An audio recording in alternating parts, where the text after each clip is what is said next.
और मैं उनको आमंत्रित करूंगी कि आज माननीय गृह मंत्री जी के वेलकम एड्रेस में कुछ शब्द कहें।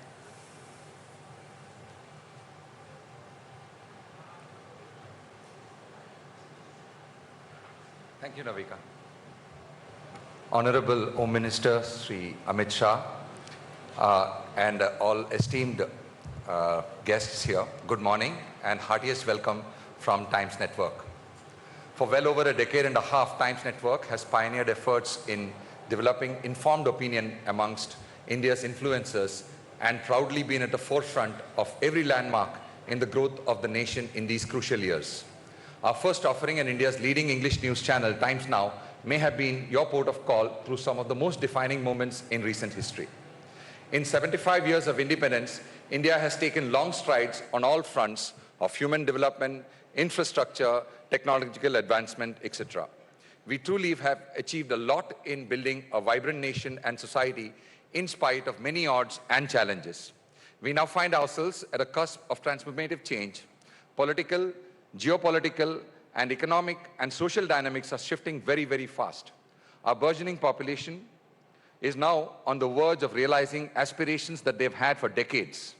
The last 2 years have been a kind of forced pause that's helped us rethink, review options, and reset our game plan. Completing 75 years seemed to be the right time to contemplate what we can be at 100.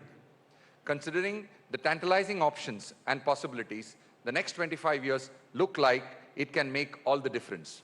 Raising the human condition of our population and getting our poorest to global average is a worthy and achievable goal. And when that involves 1/6 of the world's population, we are looking at making a difference to not just our nation, but to the human population at large. We are, as we speak, a revolution in action. And we are happy that at this juncture, we have leadership of the nature that the country currently has under the Honorable Prime Minister and the Home Minister and the other leading dignitaries who lead the nation. To further this critical agenda of nation building and developing a comprehensive action plan for India's future, Times Network welcomes you all to the second edition of Times Now Summit. Over the next 2 days, we look forward to celebrating India at 75 while shaping India at 100. Policymakers, strategists, and influencers who are accountable for India's future are converging here to celebrate the achievements so far, take stock, and unearth directions the nation will take in the future. With a sharp focus on geopolitics and economics, India's trade strategy, path to a mega economy, evolving regional security strategy, international relations, opportunities in the Indo-Pacific theater, emergence as a vaccine engine, and the space race, all juxtaposed against the ever-changing dynamics of Indian politics. Every element that will have a telling effect on our future, and all will be discussed here. True to our band statement, we will strive to ensure that action begins here. Over the next 2 days, expect an immersive experience which gives you the leverage of knowledge and vision coming from several luminaries from India and abroad.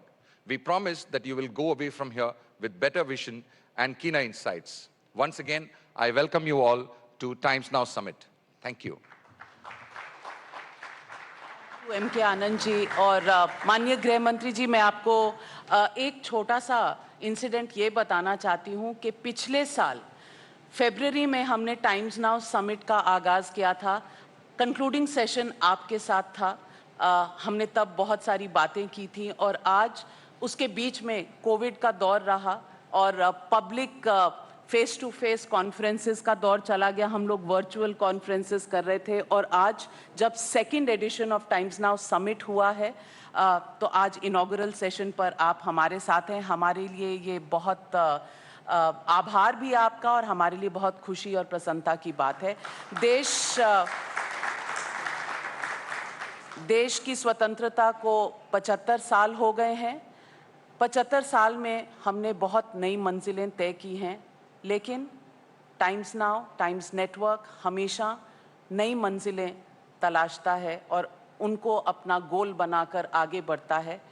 और इस summit के दौरान हम अगले 25 साल में भारत का क्या रोल रहेगा इसकी भी बात करेंगे, और टाइम्स नेटवर्क में क्या क्या होने वाला है इसकी भी बात करेंगे। लेकिन इससे पहले कि ये सब बातें हों, मैं आपको आमंत्रित करूंगी बिल्कुल ट्रेडिशनल तरीके से हम अगर लैंप जलाकर आगाज़ करें। मैं स्टेज पर इनवाइट करूंगी टाइम्स इन्फ्लुएंस के एडिटर मिहिर भट्ट और टाइम्स नाउ के एडिटर राहुल शिवशंकर को स्टेज पर। आइए दीप प्रज्वलित करते हैं और शुभारंभ करते हैं इस जर्नी का।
अब मैं M.K. आनंद जी से रिक्वेस्ट करूंगी कि माननीय गृह मंत्री का शॉल देकर स्वागत करें।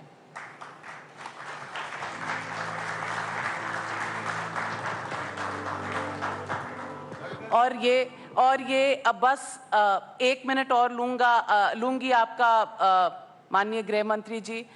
हम एक और नया कदम ले रहे हैं टाइम्स नाउ नव भारत के साथ, और टाइम्स नाउ नव भारत आपके कर कमलों से हम लॉन्च करना चाहते हैं, जो एक हिंदी चैनल है। अब तक इंग्लिश में टाइम्स नाउ आपने देखा है।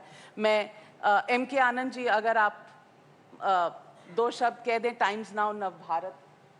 जी, अंग्रेजी में नंबर 1 रहने के बाद अभी हम हिंदी में आए हैं। अगस्त में हमने टाइम्स नाउ नव भारत HD चैनल लॉन्च किए हैं। अभी उसके बाद ET नाउ स्वदेश भी आया था अक्टूबर में। दोनों चैनल बहुत ही अच्छा काम कर रहा है, और अभी हम जनवरी में हिंदी चैनल को HD में ला रहे हैं, जो मास डिस्ट्रीब्यूशन होगा, और ज़्यादा से ज़्यादा भारतवासियों को ये चैनल हम पहुंचाने की हमारा संकल्प है, और इसी लॉन्च का अनाउंसमेंट हम इनके हाथों करना चाहते हैं। टाइम्स नाउ नव भारत, अब बदलेगा भारत, बनेगा नव भारत। 1 अगस्त 2021 टाइम्स नाउ नव भारत HD लॉन्च हुआ।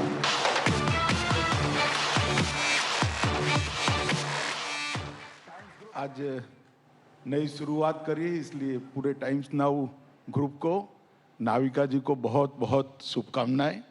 और जिस तरह से टाइम्स ग्रुप पत्रकारिता में इसका एक इतिहास है, इसमें भी आगे बढ़े, ऐसी हमारी बहुत बहुत शुभकामनाएं। धन्यवाद।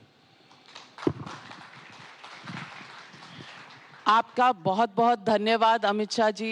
मैं जानती हूँ कैबिनेट मीटिंग है और इसमें देर नहीं हो सकती, आपको जाना है जल्दी, लेकिन आप अपने इतने ज़्यादा बिजी कार्यक्रम से इतने समय को हमारे साथ यहाँ आकर हमें एक तरह से प्रोत्साहन देने के लिए कि हम हिंदी के फील्ड में आ रहे हैं और बड़ी तरीके से लोगों तक हम भारत की बात ले जा रहे हैं और भारत को बदलने की और नव भारत बनाने की बात कर रहे हैं। आप यहाँ आए, आपका बहुत बहुत धन्यवाद। हमें जो प्रोत्साहन आपने दिया है, और आज टाइम्स नेटवर्क की तरफ से तहे दिल से आपका धन्यवाद करती हूँ।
भारत का सबसे प्रभावशाली और लोकप्रिय न्यूज नेटवर्क टाइम्स नेटवर्क। शक्तिशाली देश, जीवंत समाज, समृद्ध देशवासी और भारत का उज्जवल भविष्य जिसका उद्देश्य।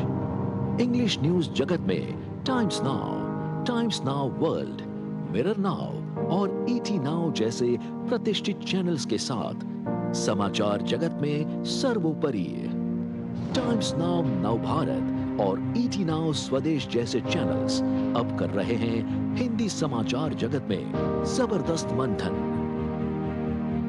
क्योंकि टाइम्स नेटवर्क लेकर आता है बस खबर नहीं बल्कि परिवर्तन।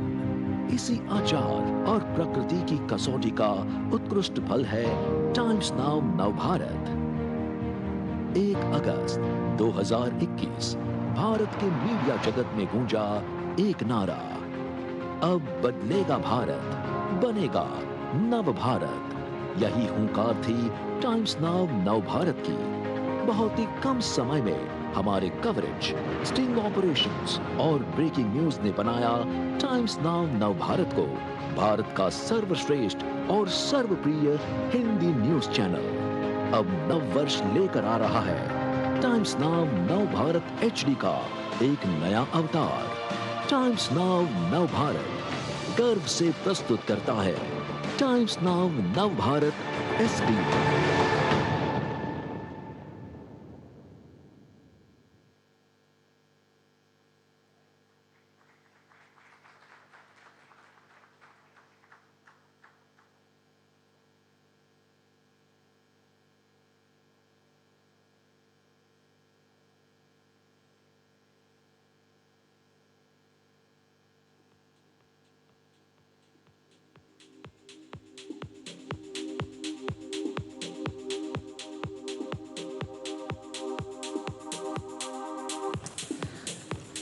That's right. अब बदलेगा भारत, बनेगा नव Bharat, because action begins here.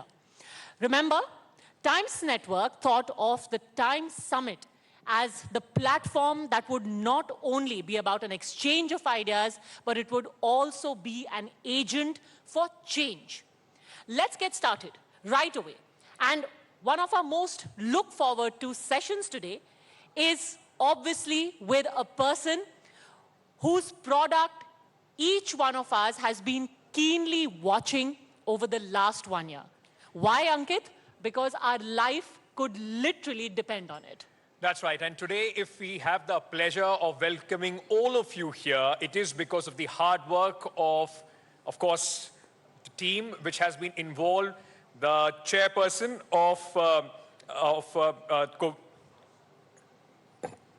Okay, so before, in fact, we get to the session and we invite our next guest, we'd like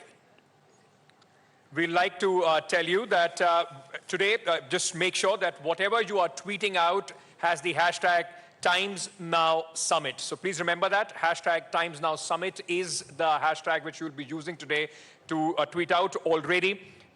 With Mr. Amit Shah, and of course with the stellar lineup of the guests that we have, it is going to be a day to remember. Absolutely. You know, for the longest time, we did not have these face-to-face meetings for the simple reason that obviously we had to maintain social distancing. COVID, we've been through very, very difficult times. But the reason now that we can come out of our houses, we can mingle like this is because of our vaccine program. And one of the people who's been right at the front line of that is, of course, Dr. Krishna Ella, CMD of Bharat Biotech. We would like to welcome him on stage. That is going to be, in fact, going to be our opening session. But before that, a special message for you in this laser show.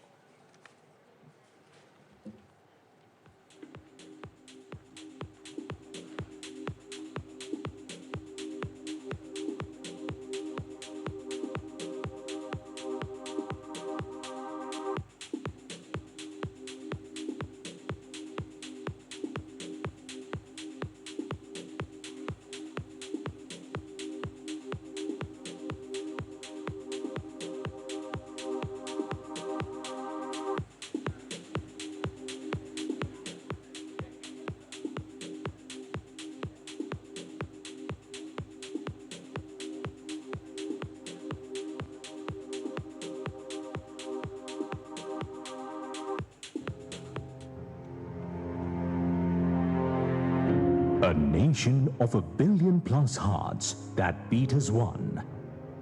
A nation that's come a long way as it celebrates 75 years of independence. This is the journey of India at 75 and the way ahead as we move towards the centennial celebrations of this great nation. Powered by the struggle of many freedom fighters, an independent sovereign India was born on the 15th of August, 1947. At the stroke of the midnight hour, when the world sleeps, India will awake to life and freedom.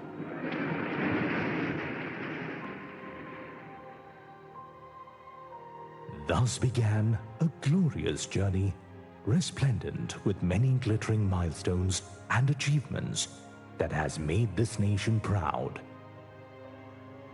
A glittering gold at the London Olympics in 1948 announced the arrival of an independent sporting nation on the world map. We became a sovereign republic as our constitution came into effect on 26th of January, 1950. India proudly hosts the first ever Asian Games, a grand sporting extravaganza. Millions vote in India's first general elections in 1952, a seminal milestone on the path to becoming the world's largest democracy.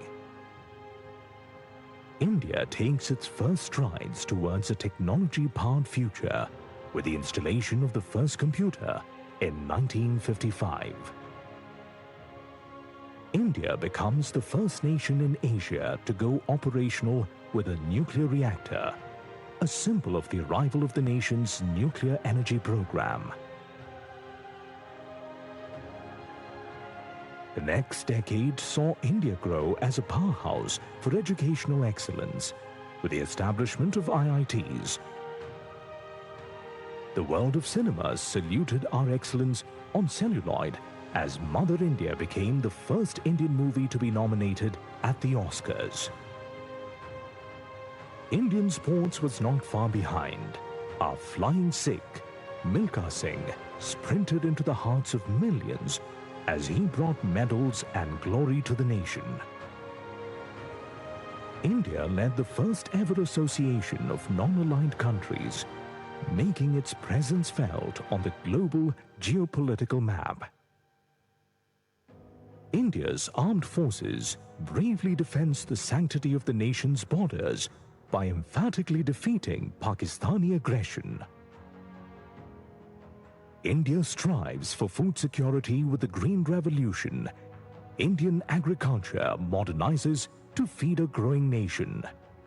Stringing his way into the hearts of the world, Pandit Ravi Shankar brought glory to the country by winning the first ever Grammy by an Indian.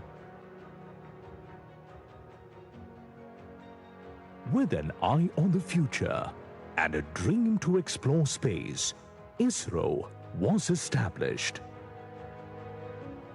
Dr. Verghese Kurian's vision consolidated India's scattered dairy industry into one solid force, giving shape to the world's largest dairy development program. India's political leadership and bravery of its armed forces helped liberate East Pakistan. Bangladesh, an independent nation, was formed. The plumes rising at Pokhran got the attention of the world. India is a proud nuclear nation. The successful launch of Aryabhat into orbit catapulted India into the exclusive band of nations with their own satellites. Decade 3 of independent India saw it leading the world towards eradication of lethal smallpox with the longest running and extremely successful vaccination program. An ecstatic nation exulted in jubilation as couples devils lifted the Cricket World Cup in London for the first time. While India's first cosmonaut, Captain Rakesh Sharma, made every Indian's heart swell with pride as he traveled into space. It's time for India's financial markets to come of age. The BSE Sensex is launched. From winning it 4 years ago to hosting the Cricket World Cup in 1987, India was taking huge strides in the world of sports. Adversity brings out the best in India. From economic crisis came the economic reforms in 1991, which led to liberalization. 1994 saw Sushmita Sen and Aishwarya Rai bring glory to India at global pageants. Indians across the world were ecstatic. Indians logged on to the internet for the first time in 1995. Yet another door was opened when India signed the WTO agreement, another step towards opening India's economy. We cemented our status as a nuclear nation with Pokhran-2 successfully conducting a series of test detonations. Sportsmen continue to bring glory to our nation.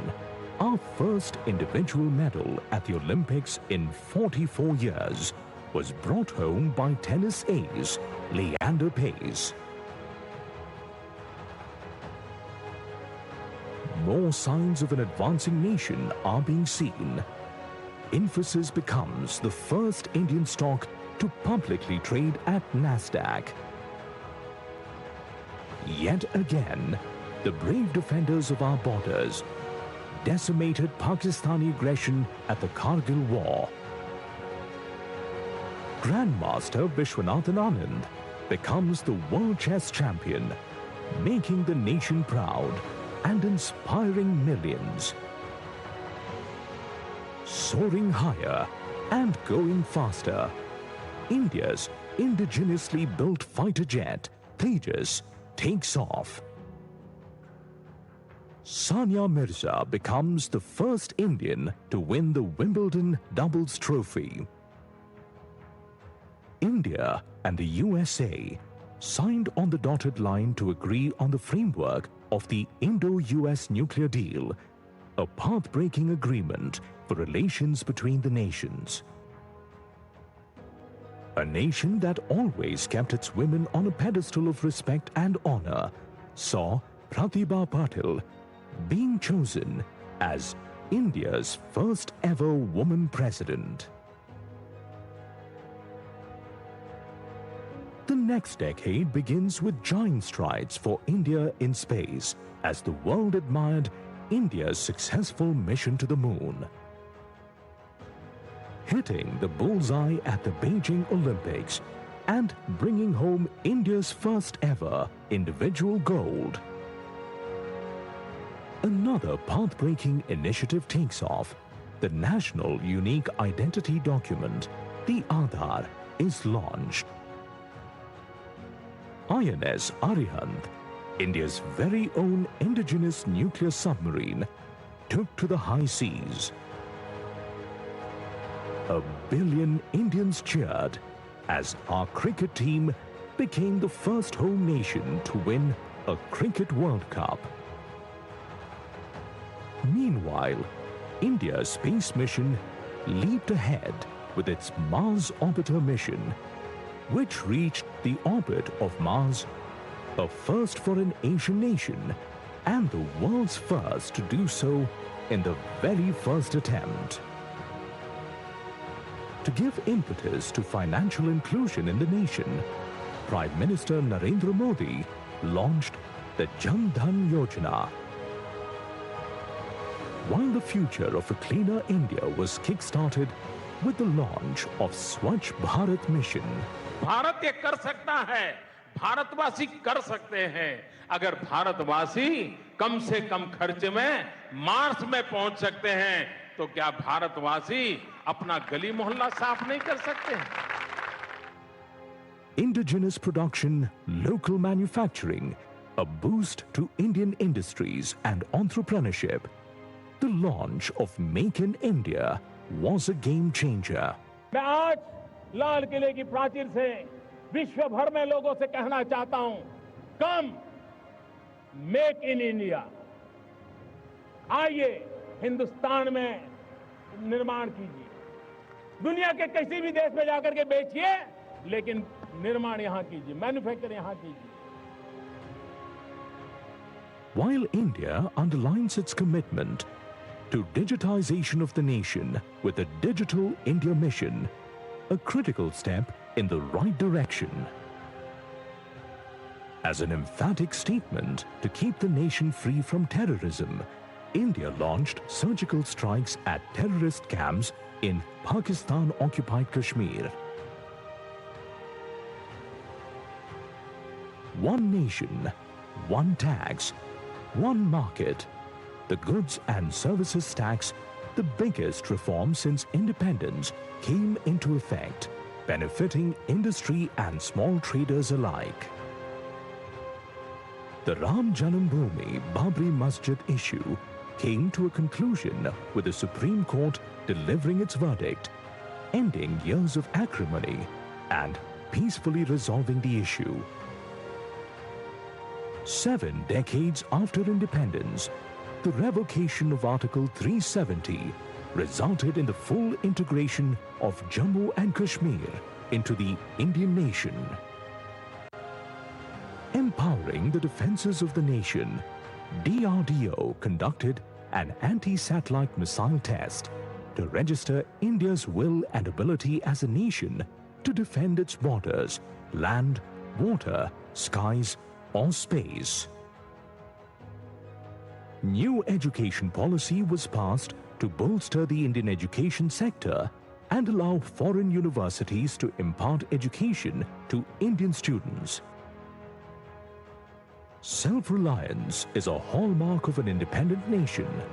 To strengthen this, Prime Minister Narendra Modi set in motion Atmanirbhar Bharat Abhiyan. आज से हर भारतवासी को अपने local के लिए vocal बनना है, local के लिए वोकल बनना है. न सिर्फ लोकल प्रोडक्ट्स खरीदने हैं, बल्कि उनका गर्व से प्रचार भी करना है. India takes on the global pandemic unleashed by the COVID-19 virus into the world's largest lockdown, an unprecedented step that mitigated the impact. The war against COVID-19 got a boost with vaccines to fight the virus. India took the lead with the world's largest vaccination drive. 21 अक्टूबर 2021 का ये दिन इतिहास में दर्ज हो गया है. भारत ने अब से कुछ दूर पहले ही 100 करोड़ वैक्सीन डोज का आंकड़ा पार कर लिया है. 100 साल में आई सबसे बड़ी महामारी का मुकाबला करने के लिए देश के पास अब 100 करोड़ वैक्सीन डोज का मजबूत सुरक्षा कवच है. A resurgent boom in the economy post the pandemic was signaled by the Sensex and Nifty zooming past all previous records. इसी प्रकार का आत्मविश्वास आज भारत के स्टार्टअप्स में है.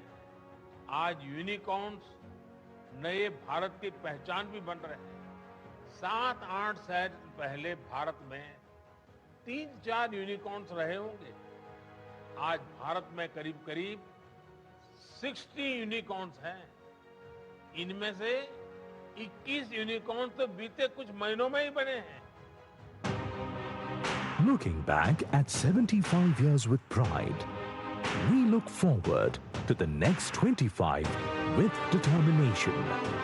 India as a global superpower. India as a nation to reckon with in all aspects. Governance, economy, climate, democracy, development. India at 100 will be a leader amongst the nations of the world.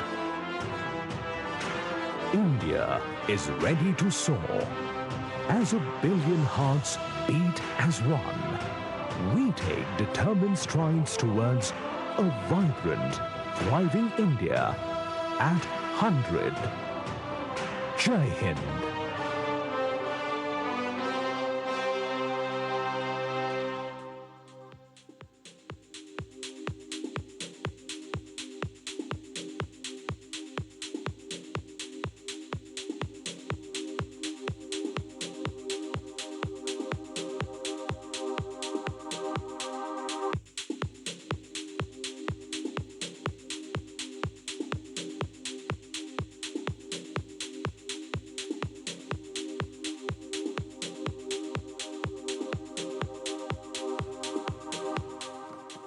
Superb. Did you enjoy that? A quick look at the 75 years of our glorious history. Let's hear it from you then. All right, so to begin the proceedings at the Times Now Summit, nobody better than, as we were telling you earlier, the man who was on the mission, who gave us, of course, the first made-in-India vaccine. I would like to call upon stage and welcome Dr. Krishna Ella, CMD, Bharat Biotech, to get his viewpoint on India's role in global vaccination. And to begin the conversation with him, I would like to request Editor-in-Chief, Times Now Editorial Director Rahul Shivshankar to please come up on the stage.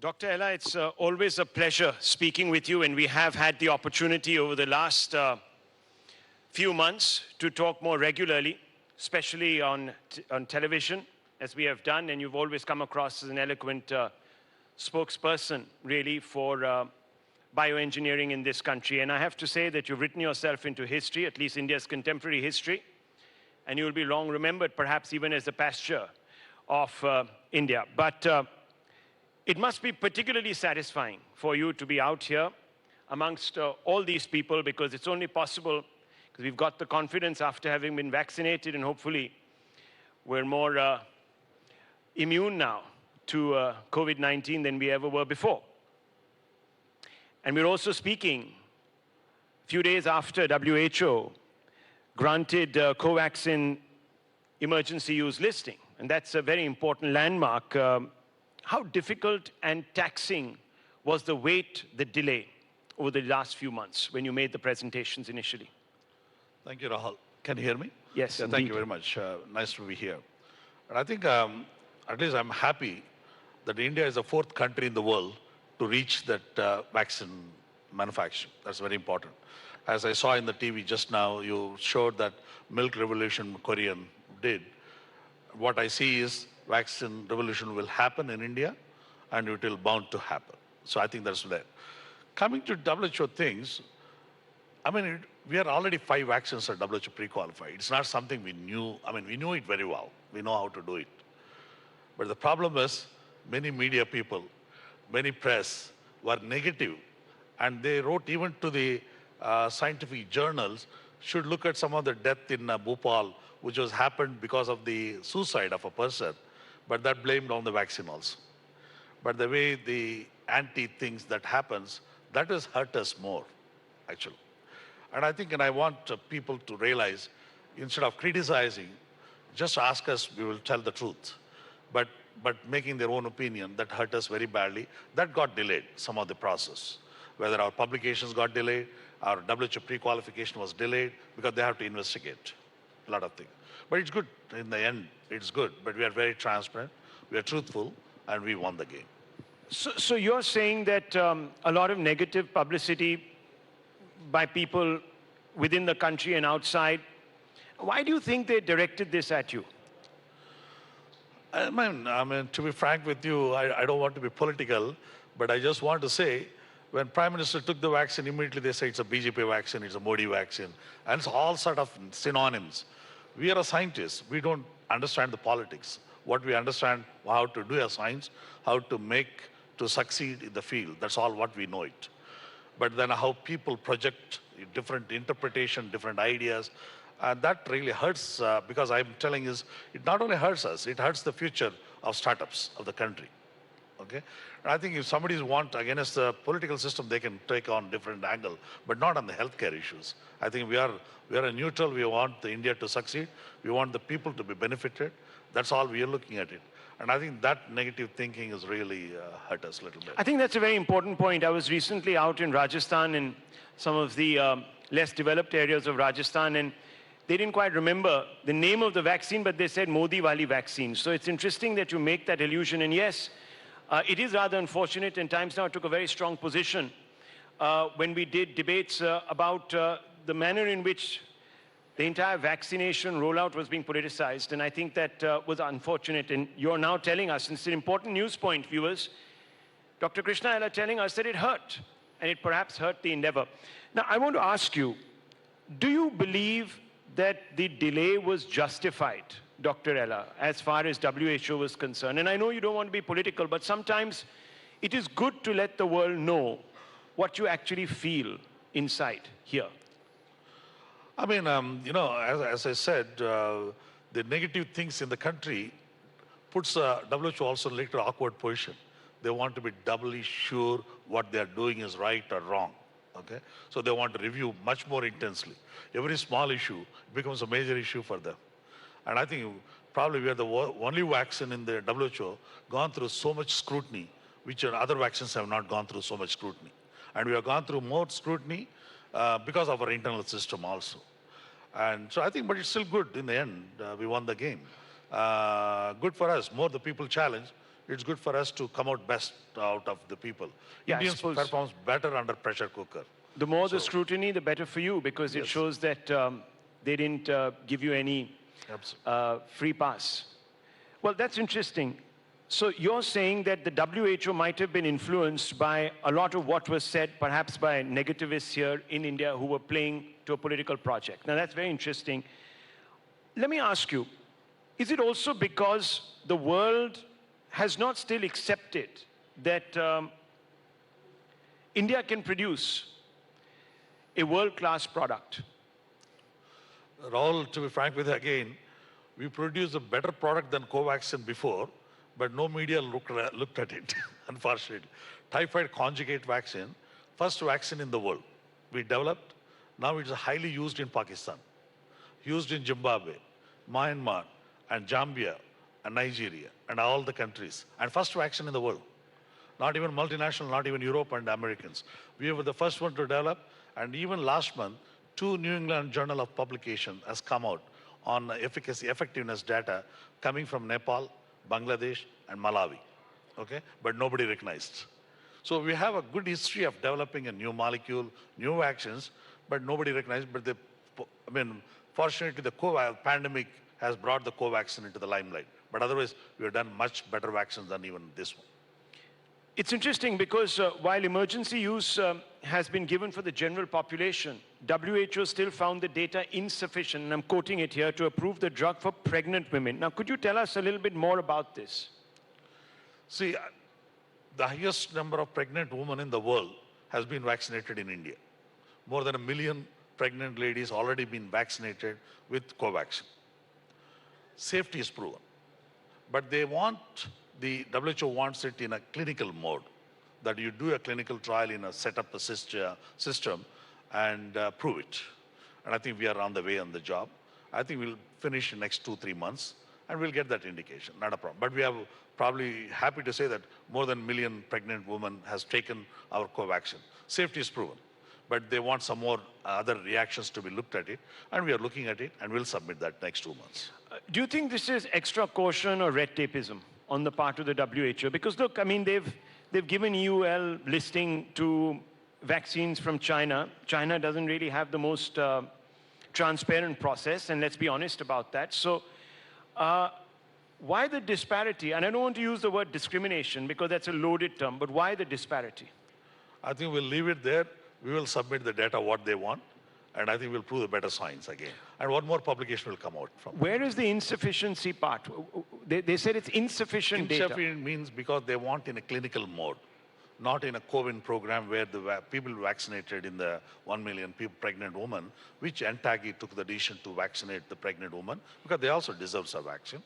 They don't want to die in the world, when a vaccine is available.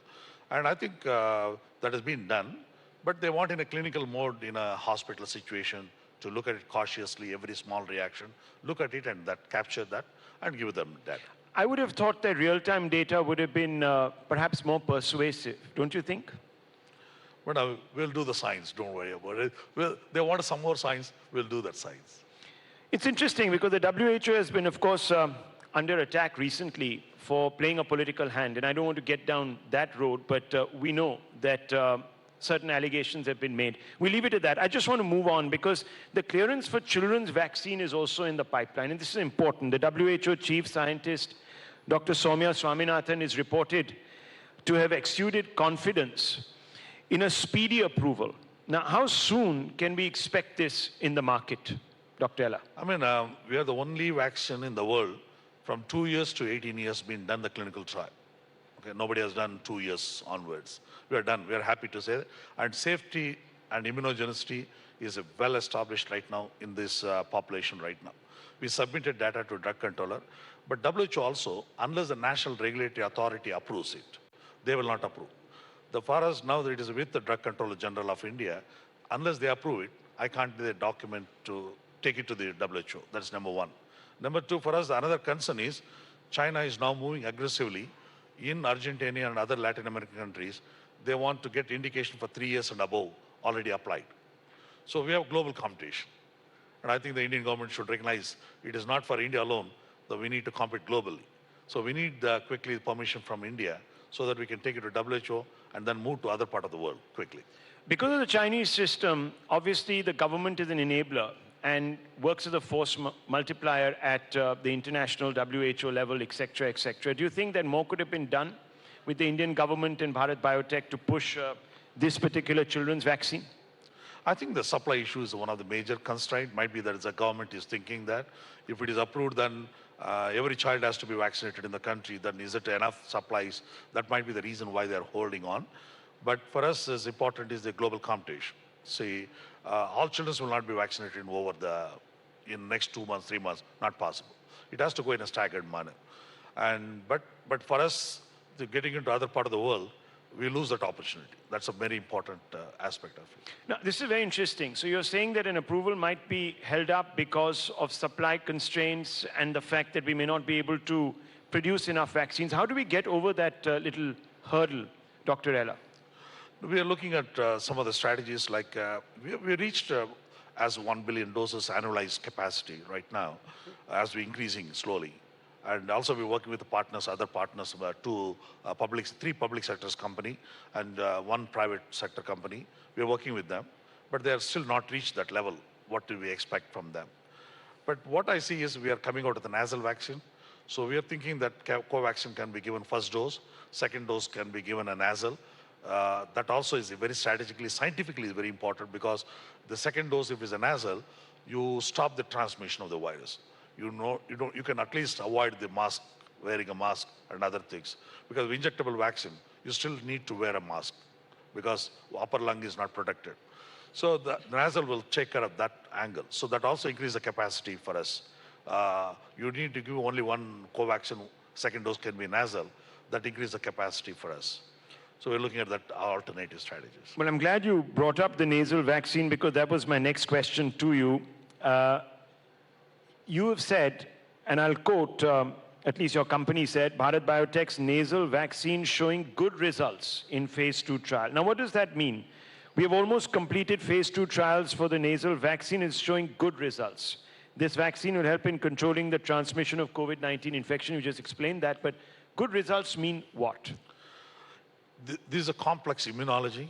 Actually, we can't disclose a lot of things because not published yet. But what is important is if you give a nasal in a non-infected person, it is not working very well. But when somebody has been infected or somebody is vaccinated with one dose, when you give a nasal, it's working. That means there's a priming of the system is a very critical. I think we are the first company in the world to understand that immunology. Nobody has understood that. Even US has not understood that immunology. For us also, it took almost 8-9 months to figure out the immunology. And I think we figured out now that immunology. So now we are confident that this is going to work for as a booster dose, and also for the people who are infected, they don't have to take all the Covaxin 2 doses, not required. 1 dose of nasal will take care of them. And also the nasal will give you one of the best mucosal immunity. And that immunity is the most powerful than injectable immunity. So that is going to be strategically, the entire world is looking for nasal.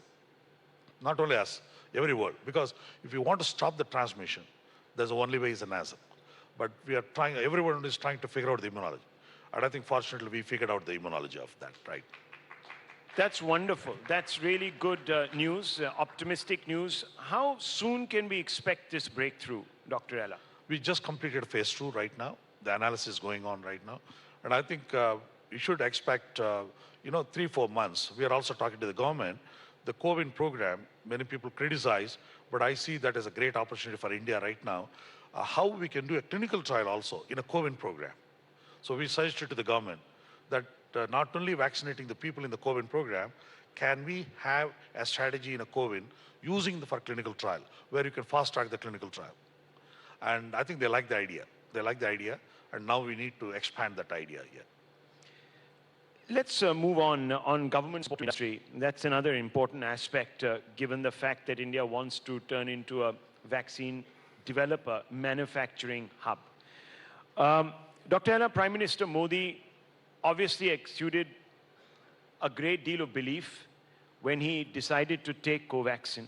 It was a message both of India's Atmanirbharta plus to showcase India's emerging talent on the international stage as a cutting-edge research in developing scientific power. How was the vaccine received thereafter? Because immediately there was, as you've said, politics, but it did instill some amount of confidence in people. So how was what was the feedback you got on the reception amongst the ordinary folk? What a scientist would like to have, a country head takes a vaccine, that's the best satisfaction a scientist can get it. Businessman is different, but as a scientist, what I'll be honored, a country head takes it. It shows confidence in the Indian science, confidence in the startup, confidence in our innovation, and what Prime Minister's program Atmanirbhar is a good story. And many people talked about the shortcutting and all that. We have never shortcut anything, actually. The process was hastened, a little bit increased, speed is increased. But otherwise, nothing has been violated. If it has been violated, I would have gone to jail by now. So nothing has been violated according to the law of the country. Yes, indeed, and thankfully. Dr. Ella, the initial glitches around procurement, you remember the entire fiasco with the states being asked to procure, the center doing its own share. Then obviously the government revised the entire procedure and it was regulated further. It also simplified procedures to help with vaccine manufacturing. Could you tell us how these moves helped the industry? No, I think it really helped us. I'll tell you one more thing I want to note down very clearly. There's no violation of the laws of the country. According to Schedule Y, whatever the law we follow, Schedule Y for the vaccine, it's followed 100%. So please clear that one. I want to clear to everyone.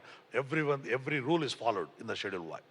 What has happened is the speed of the approval process was happening fast. Earlier, it used to take 4 months, 5 months, each approval was taking it in less than 5 days, 7 days of review. They were having every day subject expert committee meeting. And even midnight, they used to get the approvals. So the speed was I think the Prime Minister's visit to the vaccine companies like us, it really helped change the regulatory system also become very active when the Prime Minister visited. So I think that hastened the process. So every week, every 3 days, they have a subject expert, approval process, midnight, 1 o'clock, 2 o'clock, approval process was happening. So that is what has happened in the process. But nothing is being changed in the rules and regulation. Now, Dr. Ella, we are all out here in public. We are hosting a public event. There's always this fear, and I think most people here would be doubly vaccinated. Delhi leads in that metric, as you know. But there's always this fear that maybe the effects of the vaccine have begun to wane a little bit.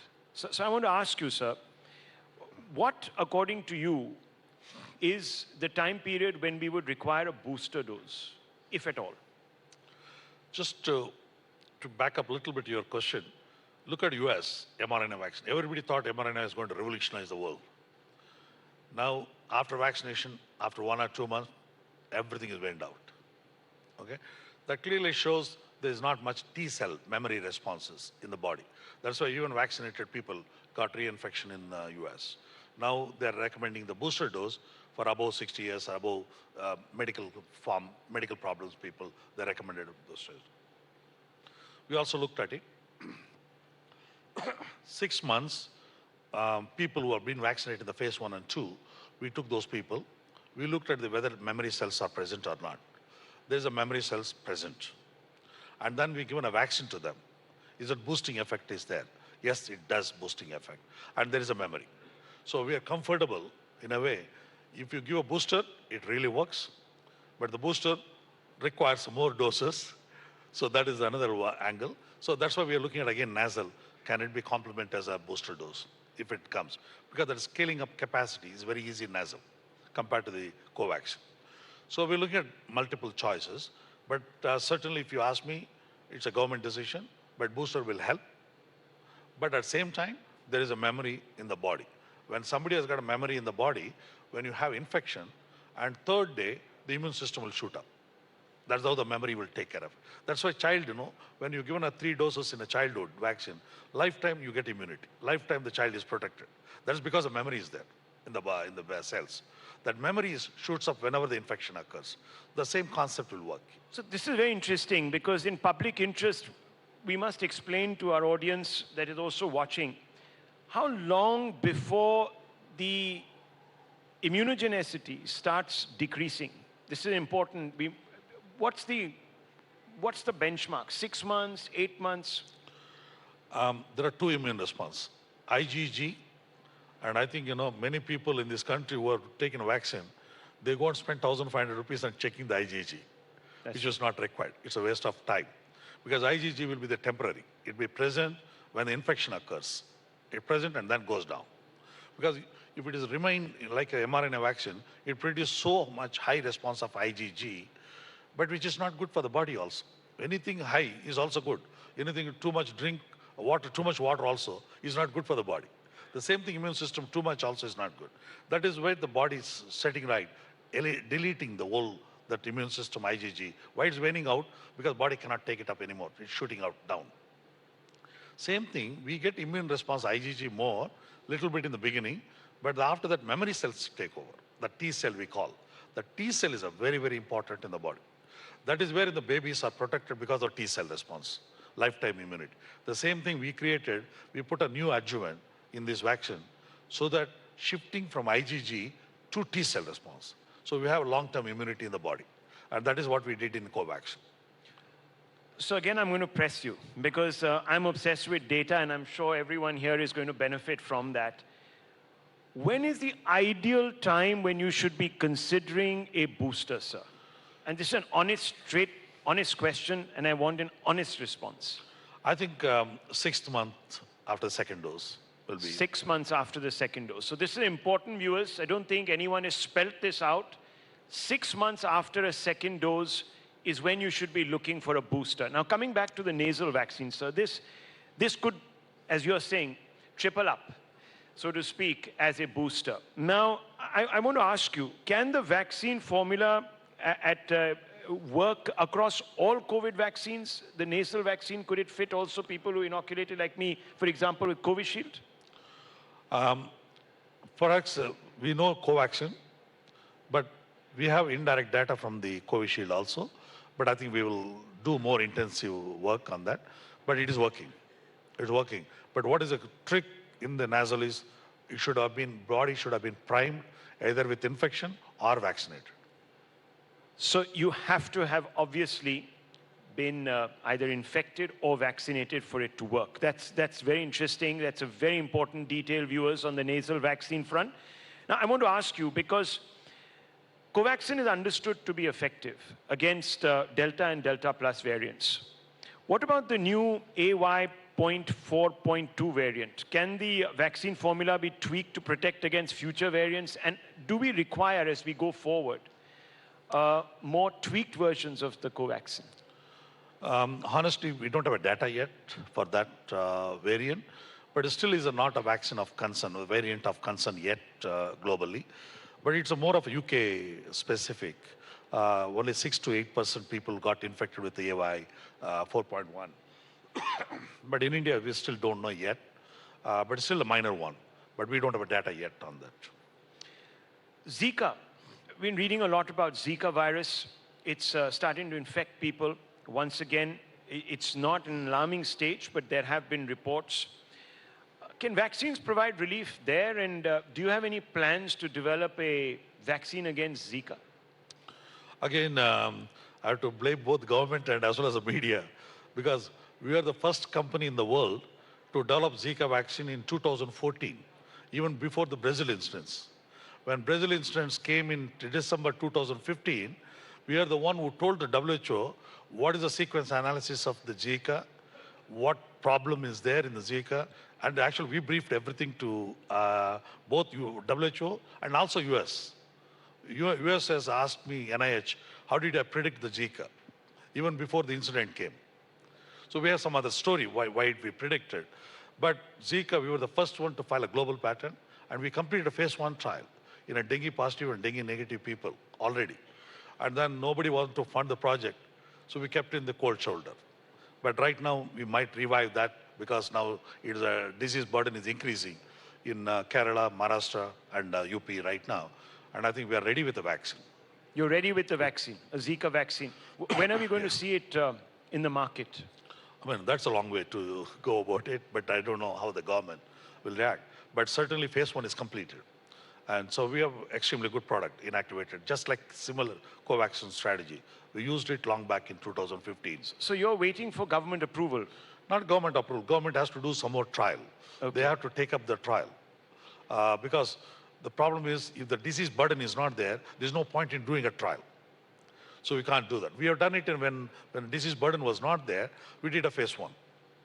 But now they can do phase 2, 3 in Kanpur, Maharashtra, Kerala, other places. But the government has to take up because we are all very busy with other issues. That's an important message going out to government. We should really be looking to develop more vaccines specifically against rages like Zika. Okay, so let's just talk a little bit about how R&D process for vaccine manufacturing is transformed in the wake of COVID pandemic. Obviously, there's a lot of focus now. No, we are working with, ours is, only company, I'm telling honestly, I don't want to brag myself. I'm talking as a scientist, truthfully, not as though I'm not getting into public listing or all those things.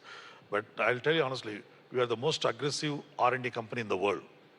We are better than, you look at Pfizer, they don't have R&D. The product was licensed from Biontech. AstraZeneca got it from the Oxford, whereas this one, we developed everything from ourselves. So there is a difference between other companies and us. Like even Sinovac got it from the Wuhan Institute. Thank you. Wuhan Institute and then got it to Sinovac. I think we are the only one who developed everything in-house, done everything himself, and done all the trial, and published 14 publications from Covaxin. In addition to that, we have chikungunya, we just started phase 3 trial, and CEPI has funded the project. We started in Guatemala, Costa Rica, Philippines, Thailand, and India. We started a clinical trial in 6 countries, clinical trial. And now we have another one, NTS project, non-typhoid, one of the major problems for Africa. Africa, many poultry disease going to the humans, and there's severe death actually in the brain hemorrhage.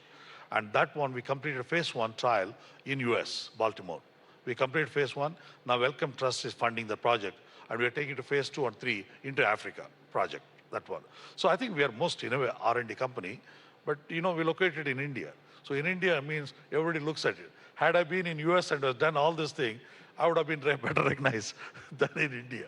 So we call as not required Indians in India.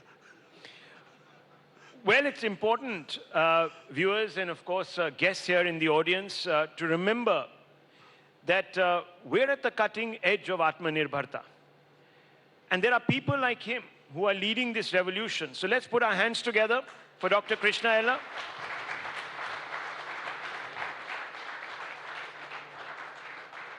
My last question to you, Dr. Ella, because look, we have this great product. Now we need to scale up production. Are you mulling over signing up for the COVAX program? How is this going to happen? No, we have to help the COVAX. There's no question about that because we are in the global public health. We can't be Indian company, Indian public health alone. We have to be global health. We need to help Africa. We need to help Latin American countries. And we have started applying, government to start giving permission. We supplied at least 5 or 6 countries recently, and we'll be supplying more. And I think we need to be part of the COVAX. There's no choice. You should be. But for that, you need to scale up. How is that going? And why did you find yourself losing out on that very important period over the last 3 months, especially before the second wave? So we got delayed. The problem is it takes 120 days, one batch. It's a long drawn project. They compare with the Covishield and us. See, if I produce 1 dose, say Covishield is produced 4 doses, I can only produce 1 dose. That's the difference of scale. It is not scale of operation, the ineffectiveness of the technology. So we are using one of the oldest technology, and that takes time, and there's no choice. But in spite of that, we're reaching 1 billion doses is equal to 10 billion doses of other vaccine. So it's an easy, complicated vaccine. Well, we certainly need a dose of optimism, and we've got one from Dr. Ella. We've already got our Covaxin shots, and now we've got a dose of optimism also. Thank you very much for speaking to us. It's an honor. Thank you very much.